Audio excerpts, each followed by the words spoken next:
শুধু রক্ত দিয়ে সম্পর্ক হয় না, আত্মা দিয়ে হয়। আত্মাটাকে বড় করতে হয় রে বাবা, মনটাকে অনেক বড় করতে হয়। সমুদ্রের মতো বড় মন নিয়ে তোমরা আজকে যেখানে দাঁড়িয়ে আছো, এখান থেকে যাত্রা শুরু করবে, এটি আশা করি তোমাদের কাছে।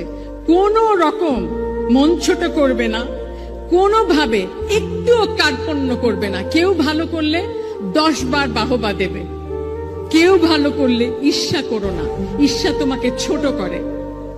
এবং আরেকটি জিনিস মনে রেখো, আমাদের জীবনে আমরা এমন একটা জায়গায় এসে পৌঁছেছি যেখানে আমরা শুধু কিন্তু তির্যক সমালোচনায় মেতে থাকি।